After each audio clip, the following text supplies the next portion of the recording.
Hello ಗೀಜ್ಮೋ ಅಣ್ಣ, ನಾನು ಪಿಯುಸಿಯಲ್ಲಿ ಒಳ್ಳೆ ಮಾರ್ಕ್ಸ್ ಪಡೆದಿದ್ದೇನೆ. ಆದರೆ ಅಪ್ಪ ಇಂಜಿನಿಯರಿಂಗ್ ಅಡ್ಮಿಷನ್ಗೆ ಹಣವಿಲ್ಲ ಎಂದು ಹೇಳಿದ್ದಾರೆ. ಲೋನ್ಗೆ ಬ್ಯಾಂಕ್ ಸಹ ಹೆಚ್ಚಿನ ಬಡ್ಡಿ ಕೇಳುತ್ತಿದೆ. ಏನು ಮಾಡ್ಲಿ?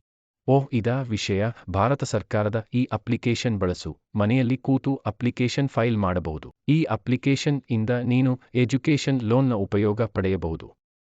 ಜನ ಸಮರ್ಥ್ ಅಪ್ಲಿಕೇಶನ್ಗೆ ಹೋಗಿ ಎಜುಕೇಶನ್ ಲೋನ್ ಅಂತ ಕ್ಲಿಕ್ ಮಾಡಿ ಚಿಕ್ಕ ಫಾರಂ ಫಿಲ್ ಮಾಡು. ಇದು ನಿಂಗೆ ನೀನು ಯಾವ ಸ್ಕೀಮ್ಗೆ ಎಲಿಜಿಬಲ್ ಇದ್ದೀಯಾ ಅಂತ ತೋರ್ಸುತ್ತೆ. ಎಜುಕೇಶನ್ ಲೋನು ಸಿಗತ್ತೆ ಮತ್ತೆ ಏನಾದ್ರೂ ಸಬ್ಸಿಡಿ ಸಿಗತ್ತಾ ಅಂತಾನೂ ತೋರ್ಸುತ್ತೆ. ಇದು ಅಲ್ದೆ ಅಗ್ರಿಕಲ್ಚರ್, ಬಿಸಿನೆಸ್, ಸೋಲಾರ್ ಪ್ಲಾಂಟ್ ಹಾಕ್ಲಿಕ್ಕೂ ಲೋನ್ ಸಿಗುತ್ತೆ.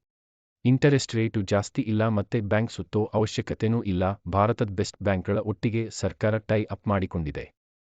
ಈಗ್ಲೇ ಅಪ್ಲೈ ಮಾಡು. ಮತ್ತೆ ನೀವು ಕೂಡ ಎಜುಕೇಶನ್ ಲೋನ್ಗೆ ಅಪ್ಲೈ ಮಾಡ್ತಾ ಇದ್ರೆ ಈ ಅಪ್ಲಿಕೇಶನ್ ಚೆಕ್ ಮಾಡಿ. ಹಾಗೆ ಈ ವಿಡಿಯೋ ಸೇವ್ ಮಾಡ್ಕೊಳ್ಳಿ, ಮುಂದೆ ಬೇಕಾಗುತ್ತೆ.